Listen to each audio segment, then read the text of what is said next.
Welcome back to the third episode of Tokyo Alumni Podcast. Today, our guest is visiting us from Peru.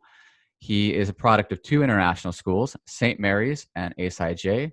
Upon graduating ASIJ in 2006, he went on to earn a political science degree from the American University in Bulgaria. He then went on to earn a master's degree in international relations in Netherlands. He has worked around the world in various NGOs to work on development and education in various nations. In the past decade, he's worked in Poland, Singapore, Cambodia, Ecuador, and since 2019, he has been residing in Cusco, Peru. Thank you for joining us today. The guest is Vasil Stefanov. Thank you, Nick. Nice to see you. Glad to be on your podcast. Yeah, thank you for joining us, Vasil. Good to see you. And it's been a long time. It's been about 15 years. Yeah. More or less, yeah. So, today I want to talk to you a bit about, how it is to be in Peru during the times of COVID. Talking a bit about your very unique TCK background, right? A third culture child, being Bulgarian, but spending most of your childhood in Japan, and then going over, what it's like to be a social projects manager in so many different countries around the world. So obviously it's not any new news to anyone that there is this virus going around called the coronavirus. And you see in the news a lot about what's going on in the US, UK, but you don't see too much about what's going on in South America. So if you could maybe share with us what it's been like for you living in Peru during these times, and anything related to COVID. All right, Nick. Yeah, so as you know, obviously most of the world started learning about this in February or early March. A lot of countries started doing lockdowns, and initially in South America, or at least in Peru where I am, the perception was, it's out there in China or in Italy, so it's probably not going to be a big issue. But it did become, and since the 15th of March. The president of Peru has instated a state of emergency, which was initially supposed to be 2 weeks, then was extended for 2 weeks again, and then for a month. And we're technically still officially in lockdown, although we're in phase one of reopening. But you might have read in the news that Brazil has had a lot of cases. And Brazil is the leading country in South America in terms of COVID cases, and Peru is in second place right now. Of course, you have to take into account demographics and population. Peru has a population of 33 million. It has, up to today, I think the latest figure is about 190,000 confirmed cases and about 5,000 something, close to 6,000 deaths. But definitely we're kind of in the peak right now. And the Peruvian government has had to make different decisions about whether to continue the state of emergency and lockdown, since it's affecting the economy in many ways.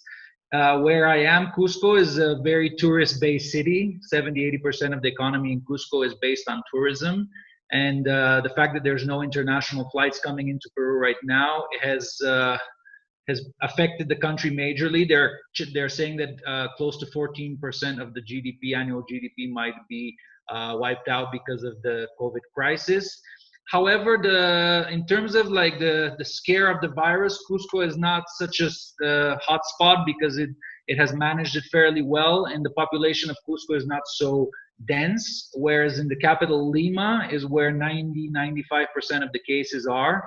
And a lot of people work in the markets, and they work in the kind of informal industry sector, so they cannot afford to be locked up at home for 2 or 3 months because they have to sell their produce. So I think the dynamics are very different even within the regions of countries of South America, and even within the regions of bigger cities, megapolises, would definitely have a bigger contagion rate than smaller towns. So in your neighborhood, for example, are people walking around? Are they wearing masks? What is the feeling in the town, and how has that maybe changed the past few months? Yes, so all people, I would say, who are outside are wearing masks. And right now, since 2 weeks ago, we have delivery services.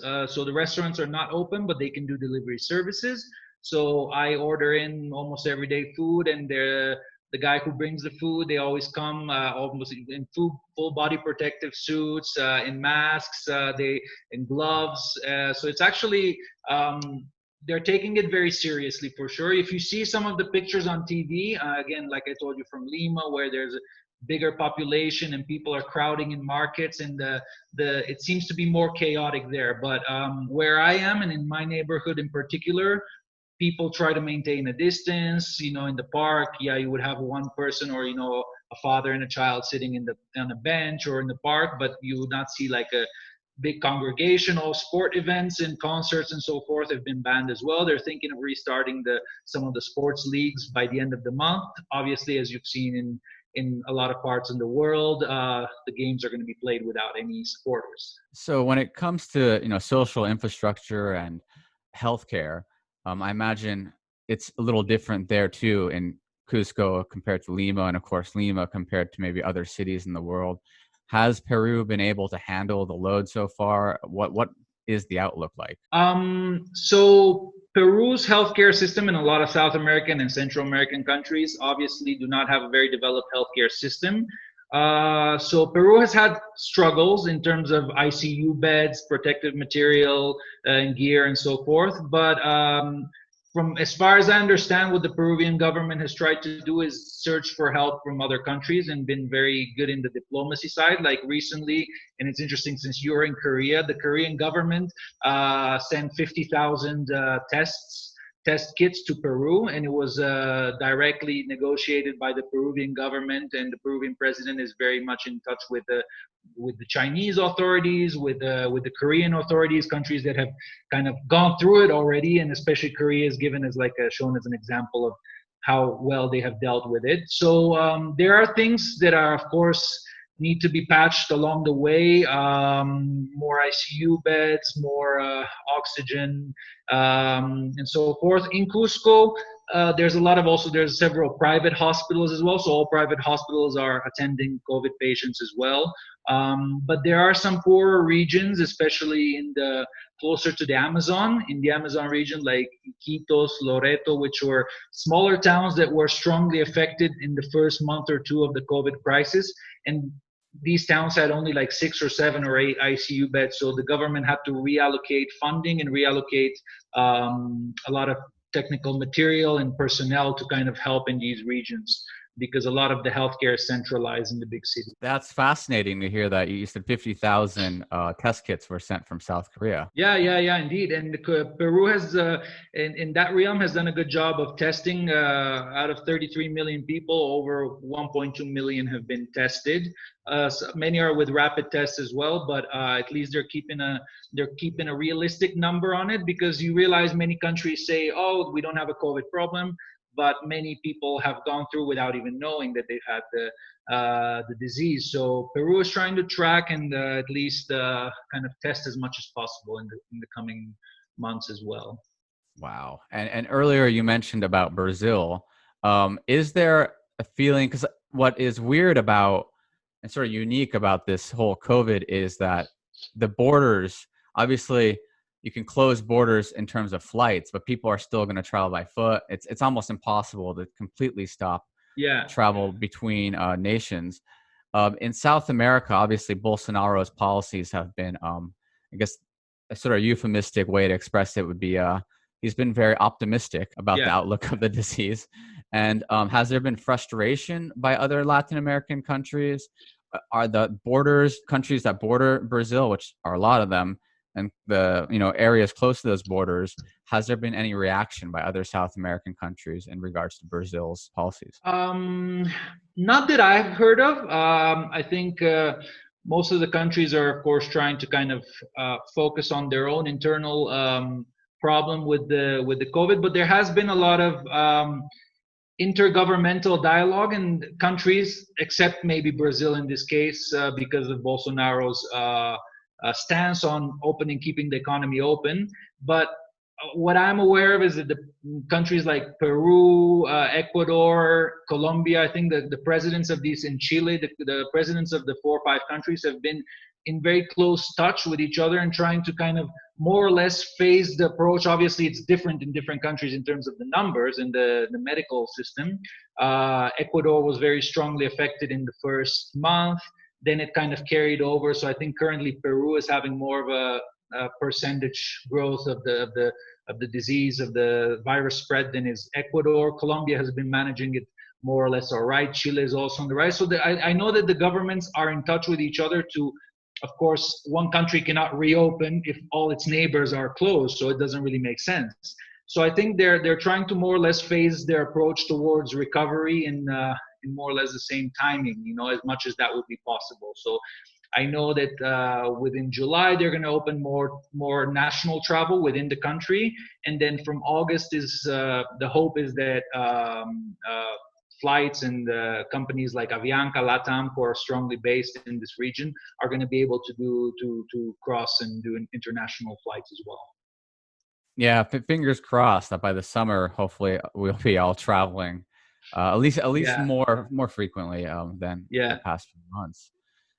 So you have this very unique background of literally traveling around the world as a project manager for various development projects for NGOs and NPOs. Do you feel like you having such an international background, including your background as a TCK, which I also want to touch upon, how has that influenced you in regards to your career, if at all?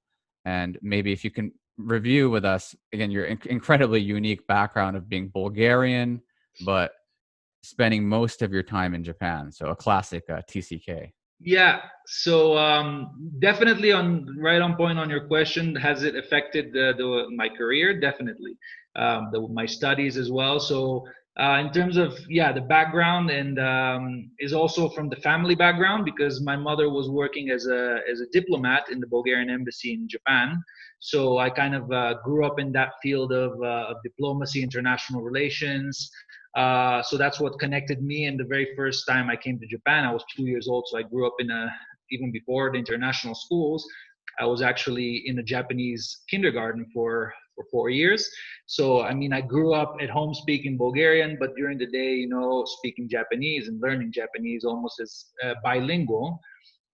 So, as you say, it's probably different experience than for another expat or someone who probably came to Japan, for example, in middle or high school, since I had the kind of the basis and the roots of my upbringing was in Japan, in Tokyo as well. So for me, it never fully felt like I was a foreigner. The fact that I spoke the language, obviously visually I'm a foreigner, but I think I understood from a younger age the dynamics of the culture of living in Japan, and then more towards the international school system. It did help me a lot in terms of building bridges and connecting with people and with friends from different parts of the world, which then helped me going on into my career of working in international relations. I worked a bit in journalism as well for 2 years in Bulgaria. I was writing, but again on social political issues. I was covering the Southeast European region, in also issues about migration, since Bulgaria is a kind of outer frontier of the European Union. So especially in 2012, 2013, when a lot of the war in Syria started and Iraq, a lot of refugees were crossing into Europe through Bulgaria. So we had a bit of a problem of high numbers of refugees coming in and low capacity to deal with that. So these were some issues that I was covering as a journalist as well. Also in my internship with UNHCR, we worked on these topics. And following that, I've worked in NGOs that have dealt with different type of social projects. Some have been more educationally geared. For example, in my time as a volunteer in Ecuador was very strong impact in connecting me with South America. I taught English for 7 months in a small town in the Andean region. And from there is kind of where I moved on to Peru after that as well. So you live in Latin America now, and I mean earlier you mentioned how you were at home speaking Bulgarian, at school speaking Japanese, but I mean we're conversing in English right now. So I think a big question, especially parents would have in regards to language acquisition, is, you speak English, Bulgarian, Japanese fluently. And how is your Spanish? By now it's, and I was going to say, and when I go out on the street here, I have to buy my stuff and speak in Spanish. So actually, I think that's where we could connect ASIJ and be thankful for as well, because I started my Spanish language in high school in ASIJ. And oh, wow. So long before I came to South America, fairly well through our soccer chats that I'm a big Valencia fan. So naturally, I wanted to learn Spanish as well to kind of connect to that culture. It was always a dream there to go. And during my university, which was in Bulgaria, I took summer courses studying in a language institute in Valencia in Spain. So I studied for 1 month there. And then after moving to Ecuador and now in Peru, you use it on a daily basis. And it's I would say it's I'd have to say, unfortunately, now it's probably stronger than my Japanese because I don't use my Japanese. I do understand it. I even have NHK here, so I'm lucky to flip through the channels. And if I want to hear Japanese, I can always go back to it. Yeah. Because I remember the first time we met was maybe about 20 years ago, and as you said, visually, I didn't expect you to speak Japanese like at all, because there was this guy who was about 6'2", looks like I didn't know if you were European, but I was thinking he might be European because you were hanging out with other students who are European. Yeah. And you spoke perfect Japanese. I was like, wow. I think many people got even within walking around Tokyo, sometimes people would be surprised that obviously looking foreigner would right away speak to them in Japanese. That's a truly unique journey in regards to your language acquisition. So who knows what's next, right? Maybe Swiss or Portuguese, or I think Brazil's nearby. Italian is also close. So but for now, I think I'm kind of set with my languages, but it's never too late. It's never too late to learn more. And but it's good that I think once you have the base of international upbringing and international schools is a huge plus. And I would say to anyone also trying to learn a language is definitely, at least for me, it's much easier once I'm in the country or in a native speaking country, and I'm much more of a practice it one-on-one, even if I don't understand right away. Obviously, Spanish especially is so different in Spain, in Colombia, in Peru, or in Mexico. So there are so many dialects and different versions that moving from country to country, at first you're like, what are you saying, but then obviously you start picking it up once you live there. That's a great point about Spanish. Is it true that Spanish in Spain is just a lot quicker? That's one thing I remember I kept hearing when I lived in Honduras. It is, and my first teacher in ASIJ, Mr. Fernandez, was from Spain, and then my summer courses were in Spain. So at first I was more exposed to the Spanish, but even within Spain is different. Whether you go to Andalusia or Valencia or Catalonia, they speak Catalan as well. So it's very different. But I think it's also a lot of words, phrases, jargon that's being used is completely different among countries, and even within Peru, like the way people speak in the mountains in the Andes, and here they also speak Quechua, which is a indigenous language. And there's, especially if you go outside Cusco, you just move about 15-20 minutes out of town, and a lot of the indigenous families speak in Quechua. They all speak Spanish as well, but at home they speak Quechua. And then if you go to the coast, to Lima, the language there is also different, the accent, and it really varies. Who would have thought? Yeah, Mr. Fernandez's Spanish class. Yeah. The root. That's incredibly interesting. Because I've always been, to be quite honest, I've always been a bit, I wouldn't say critical, but I've always wondered how many students, now that I teach in the international school systems, especially in Asia, go on to use languages like French and Spanish. But you would be truly a success story in regards to I think, look, a lot of it has to come from you. I think as good as the education, that has to do with any subject, but especially with languages. I mean, if you're really passionate about it, the culture, the language, and you want to travel and you want to use these languages, then I would suggest it's a great idea to study. I mean, if you go in the class with the attitude of, oh, they're making me study another language, I got to study French, let me just pass the course, then you're never really going to develop it. So it's about your priorities, it's about your interests, it's about what you do outside of class as well, in terms of like literature, watching movies, listening to songs, trying to get as much exposure to the language as you can. So currently you work as a social projects manager.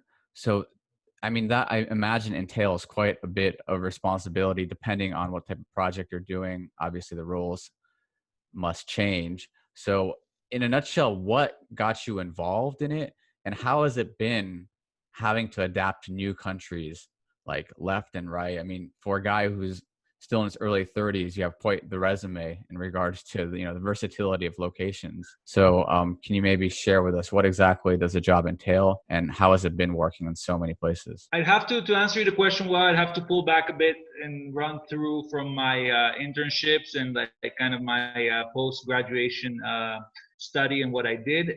So I had some internships like with the Organization for Security and Cooperation in Europe and UNHCR in Bulgaria. So I did a lot of my first years of NGO work were like assisting on projects, but were more office based. So I would be like more involved in the report writing. So after each project, or writing to donors about like how the money was used in projects, or applying for project funding, communications, organizing a lot of seminars, conferences with different stakeholders, with government, non-governmental, educational sector, civil society. So a lot of my work was kind of behind the scenes, or kind of not so much connected with actually the impact of the projects, but more working on the administrative or organizational side of things. But what I realized for myself is that what I really prefer is to have a more direct approach and a more direct contact with the people, with the beneficiaries, with the people who we're working towards helping in different projects. So that's kind of what got me into it. And following my master's, I'd always been interested in kind of in international development, and more in particular working for developing countries. And a lot of my initial work context was within kind of the EU setting and within Europe, and a lot of institutional relations. So the dynamic is very different once you go to South America. Once you start, as I told you, my first experience was being a volunteer, teaching English directly to kids in a very poor, small local context in a rural area, where we would have like 35 to 40 kids in a classroom.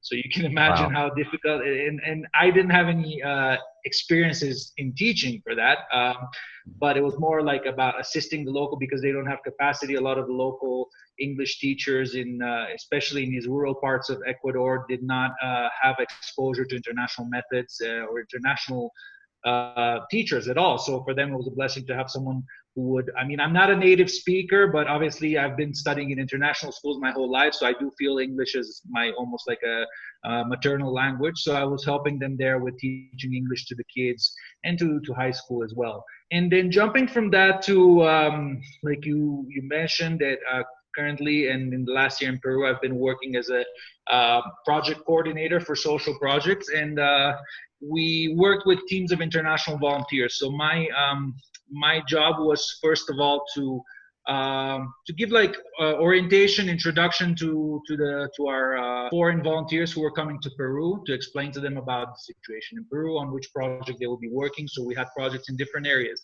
education, environment, animal care, construction, working with kids with disabilities as well. So there was physiotherapy, medical campaigns we would do with medical students, mostly from the United States. We had partnerships with different universities who would bring teams of medical students to do medical campaigns. So my job was to organize the logistical side of things, also to be a direct communication line between the people who are in the local Peruvian institutions or schools or a community, and the volunteers. So some of the volunteers didn't always speak Spanish, so I would even translate or kind of just make the whole process as smooth as possible, and see what is monitoring the projects, or seeing what is the work that's being done on a regular basis. So a lot of it involved travel, mostly within Cusco or surrounding areas of Cusco, because this is our our target area. So I was mostly traveling in different zones in different parts of the city and kind of monitoring, evaluating how the projects are being run there. And then it was mostly volunteers who were helping us with the kind of hands-on work of what had to be done. We also started, for example, a project with UNHCR for teaching English, free English language courses to Venezuelan refugees. So I don't know if the people from abroad don't know about the context, but the fact is that because of the crisis in Venezuela over the past years, there's been a huge influx of Venezuelans leaving their country, and most of them, I think the highest population is in Colombia because they're neighboring countries, but Peru has also accepted and granted asylum to a big population of a lot of Venezuelans. So we wanted to start this project for, of course, a lot of them are working in the kind of tourism or restaurant industry. Unfortunately, of course, because of going back to the COVID right now, the situation is very different. We're not, we've suspended our project. There's no volunteers. There's no foreigners coming in. A lot of everything is pretty much closed. There are restaurants, bars, hotels. So people, I mean, it's mostly supermarkets that are open, some delivery for food. And a lot of the people are kind of on self-subsistence, living in, a lot of people from Cusco actually have families in nearby villages. So they have moved back right when the quarantine started, so they're living off their land basically, and that's the situation here. So it seems like you have this experience of working at a very macro level with like the UNHRC, I always get them confused. UNHRC, right? Not the UN, UNHRC, and actually being in this classroom with 40 students, which sounds just absolutely terrifying to me. And then there's obviously a whole space in the middle. So I mean, long-term wise, though, do you see yourself moving into these more macro levels? Because I feel like, from a personal perspective, educators have to sort of go through this conflict, too, of whether or not they want to move to administrative roles. And often, actually, a lot of great teachers don't do this because they want to be hands-on. You know, they want to be where the action is. So is that, you said you started with the UNHRC and, you know, and then now obviously you're hands-on with a lot of the things. Do you want to continue to do the hands-on? Like, do you ever feel frustration? Because as you know, I follow a lot of stuff the UN does. And as you know, it's quite frustrating. Yeah. I mean, you can, or there's a lot of course, there's other pretty big players in international development, international actors and NGOs, but it's, like you said, it's a very good question because that's something I ask myself regularly as well, and where I want to stand. And it's also from a different perspective as well regarding family as well, because it's difficult being far away as well, you know. It's one thing being in Europe where you can travel easily within 2-3 hours, grab a flight from Spain, Italy, England, anywhere to Bulgaria. But I realize it right now, being stuck in Peru during COVID, there's hardly any options for me to go back right now unless it's through the embassy and so forth. So it is difficult. Ideally, I would still see myself. I mean, I still have this energy, vigor to explore and to kind of work on the ground, on the field. So I think for the next few years, I don't know if it will be in Peru. It might be in another South American country. Who knows? Maybe in Africa as well. I'm pretty open in that sense in terms of geographic locations, and I would still want to work kind of on the field to gain more experience and work directly with the communities that are being affected and that are benefiting from the project. Then in the more mid to long term, I think I would go into more of the macro side, like you said, maybe be based in back in Europe, working for maybe in the headquarters of one of the NGOs. But I would always want to maintain this possibility to travel and to be on the ground as well, to be able to, I think it's the challenges of development work, especially if you're completely if you box yourself into the administrative and kind of office side of things, is that you lose touch with the reality on the ground and with the social issues of what you're trying to impact. So I think for me, even if I do move on to a more kind of management type role eventually, I would still want to maintain this flexibility and be able to also connect with ground and grassroots level work that is being implemented and done. Yeah, so there's always a party that wants to be that foot soldier. I think so, at least for now. I mean, you never know how you're going to feel 10 years from now, and of course, and then if you have family and so forth, things do change. So I still have this kind of free soul attitude, moving around, but all of that could change within a few years, and then I would reassess my position. And I think right now it's very difficult to plan, because especially again we'd have to go back to the COVID, but you know how it is, the situation with jobs and so forth. So currently I think is a tough time for most professions, for people to be thinking how are things going to be 5 or 10 years from now, especially businesses, industries. You can imagine, you see what's happening with the flights, with the travel system. I see people all around here who are struggling with tourism, and I do hope that, and I'm pretty hopeful that within the next months, and probably by 2021, I think we will have things kicking back up to normal. I don't want to use new normal. I think we can hope that things will get back to normal. People will feel safe to travel, and just kind of live the life as it was before. Yeah, it's funny you mentioned new normal, because one thing that kind of scared me was about a month ago, Dr. Fauci mentioned something about handshakes will be maybe some in the past, but it was I think about a week ago. And when I was saying bye to some students, just sort of naturally, you shook their hands, and I was just thinking, like, you have the instinct still, of course. Yeah. And I think it's impossible to change it. Again, if you watch some of the first soccer games in the Bundesliga, although the players were advised to just do the kind of elbow nudge, you get into emotion. They scored, and then they just started jumping on each other and hugging. So I think people don't like to be confined to this new realities. And as long as it's, things get back to, of course, the transmission rates drop. And I think you see some countries are already, like even Italy, Spain, that were very strong hit, are starting to open up for tourism as well. So yeah, it's definitely very, I don't want to be too optimistic, but as you said, it doesn't seem like it'll ever be that point where it was like a horror movie unfolding in places like New York and parts of. Exactly. Yeah. Hopefully not. So the final topic is actually something unique to you. It might be a bit esoteric, but nonetheless, we'll talk about it. Going to both St. Mary's and IB school for elementary, middle school, and then sort of making that very controversial transfer. Some would compare it to Luis Figo going from Barcelona to Real Madrid. Yeah. So yeah, you made that transfer. So experiencing both those international schools, debatably the two biggest ones in Tokyo. What was that experience like? How did the two schools compare? And right. Anything else? I have to say that I've been grateful for my experience in both schools, and in kindergarten, university. In terms of any educational institution that I've gone to, has given me a lot, and has been a enriching experience for me.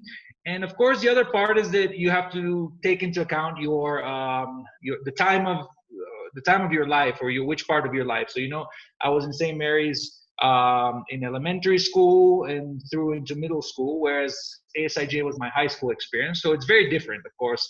What's in your mind and so forth. And I think obviously one thing that I liked about ASIJ is that you didn't have to wear uniforms, and I love that. Yeah. It was kind of something that I thought you were going to say that it's a co-ed school. I thought that was that too. That was my other point. That was my second point, that it's also co-ed school. So I think in terms of like my understanding, my philosophy, I kind of like the ASIJ experience. But St. Mary's was great too, and there was I think they're more strict on discipline. They're a bit it's different experience, but it was very good as well. And I thank greatly my teachers there, because that was when I first started learning English. So I came from Bulgaria in 3rd grade, and I had studied some English. So I had Japanese and Bulgarian, but I was jumping into an international school where I hadn't studied before, and it was a bit difficult. So for the first year, in 3rd grade when I was in St. Mary's, even my teachers were like letting me do like extracurricular classes in English so I can catch up. So they were flexible with my grading as well, knowing that I hadn't come from an English school from before that. So that was definitely in terms of setting the foundation, the basis. It was great. I still keep in touch. I have friends from both schools. And now on the other side, like you said, I think the more controversial part we're thinking about is the soccer, and the rivalry that was before between ASIJ and St. Mary's. So I played in St. Mary's in middle school, which was our kind of first organized football soccer club at that level, and playing with other international schools. And then in high school, I remember the first time when I went back to play for ASIJ at JV against St. Mary's, and it was some of my old schoolmates, and it did feel a bit intimidating, although you're not like Real and Barca playing in front of a crowd of 80,000, but you're playing on the other stadium, on the other school, and you see the parents or students or friends of everyone in St. Mary's who you played for them, so they were kind of giving you that eye, or like booing you and things like that. So it was an interesting experience, definitely. Yeah, definitely too. It feels special playing against St. Mary's for it with the ASIJ colors. Yeah, it's definitely two excellent schools with two long histories. Yeah, and it's very unique that you had the experience to play for both. Yeah, and definitely. I mean, this whole system of, and it's not just in the soccer or in the sports, of course, in terms of like music and debate clubs and so forth, but everything that had that infrastructure of the Tokyo area, Kanto area international schools was something incredible, I think, for your life beyond just the school, or feeling part of that school. I mean, for like a lot of people back in Bulgaria that went to the public schools that I talked to, I mean, they didn't have these experiences because they didn't have, the only people who would be who trained maybe in like a private soccer club or like a basketball club or something like that. But between schools, there wasn't that dynamic. And I think it's very unique to the international schools and to the system in Japan. Yeah, definitely. Good times. I think we played together for about 2 years. Yeah. And I want to sort of bring it now to the end. And usually what I like to do is at the end have the guest sort of have free time to. Well, it's not free actually. I tend to prompt it, but maybe if I could prompt it with. What is it like? You've touched upon the details of being these social project managers, but I think one thing I really would like to hear from you at the end here is what type of person do you think should join the type of work you do? Because going back to, our high school experience and other international schools is that a general sort of criticism that I do have for various international schools, which I think is rightfully so, and you probably agree with it, is that they'll send students to do the type of work you do, right, all around the world. It seems like everyone is a social project manager, right? A humanitarian from 16 to 18, and then they graduate. And again, there's nothing wrong with working for banks. In fact, actually, the next episode is a student who went to go work for a bank, and that's fine in itself. But it just seems like there's this real push for humanitarian aid, but then the graduates, almost none of them go on to do what you're doing. They'll promulgate this, this thing about being international and saving the world, but then the students actually don't go. I mean, you can be international in many areas, of course. International, you can be in banking, in finance, in corporate world. Of course, I think the lucrative part of and the part why people probably after high school or university jump into the more corporate sector is the fact that it's the money is there to be made, and that's simply the world we live in, and in a consumer society where the big buck is made through finance, through business, is where people are naturally going to be lured towards, and understand that. That said, when you ask me what type of person do you have to be to go into the humanitarian field, I don't think there's a set profile, and I think the rich part is that there's these different needs within an NGO. For example, like you said, you can be in finance, because an NGO needs a finance person, to keep the checks and balances. You need a more management person. You need a more secretarial person. You need someone who's more into organizing or logistics, and someone who's more on the ground. So I think the different profiles, there's different profiles that are needed within. So think of it as a business, as a corporation almost, because it has all these elements in it. So it's not like, I think sometimes the romanticized humanitarian worker, is the one going, saving lives, right on the battlefield almost, which is not the reality. And I had that notion of myself at first, and I wanted to jump into that, but obviously there's many other sides to it as well. The only thing I would say that is, for me at least, would be a requirement is that you're curious and you're interested and you're passionate. I mean, like in any field, if you're gonna go in it without the interest in, because you don't know, today you might be in South America, tomorrow you might be working on a crisis or disaster, humanitarian disaster in Africa or the Middle East. So there's so many different contexts, and of course you do have to at one point kind of specialize or gear towards. I mean, the languages matter as well. So I mean, me speaking Spanish is obviously gonna land me jobs in South America more than, if you want to work in development field in Middle East, then you would need to speak Arabic or French for a lot of African countries. So I think languages are important. Like we touched back on that. Languages, getting to know the culture, reading about not just the current situation, about the history, the politics of the country where you're going to be working, of the setting. Or even if you're not in the country working, like I said, even if you're detached, you might be based in New York working for the UN on development projects that are helping African countries, but you still have to know the context. You have to know what you're doing and where your money is going to, where your projects are, how are they affecting the community. Yeah, that's a very encouraging answer. So that you're saying it's not, you don't have to do this whole thing where, I'm sure you remember in other school, people will go to international schools, really even the US now too. Remember, you go to an impoverished nation, you help them build, some things, and then you leave. But it doesn't have to be that way.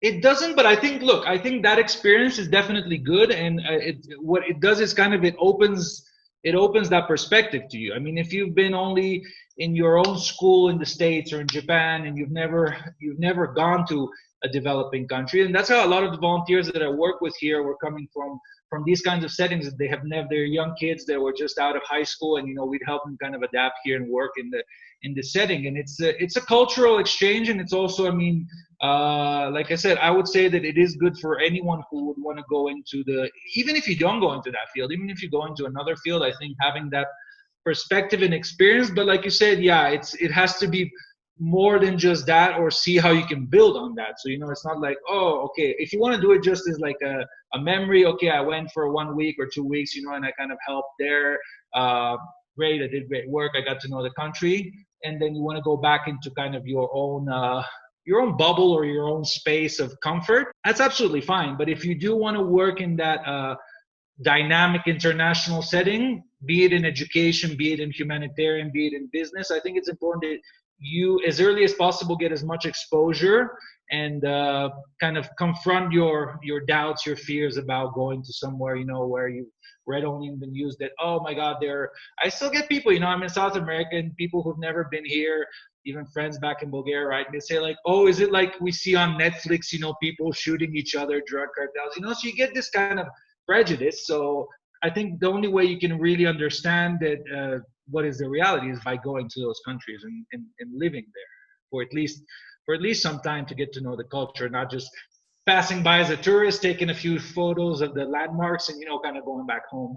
That's very it's great to hear that sort of more optimistic perspective you had in comparison to the cynical one I do, especially because you actually are ground. And so I mean, thanks for coming on today.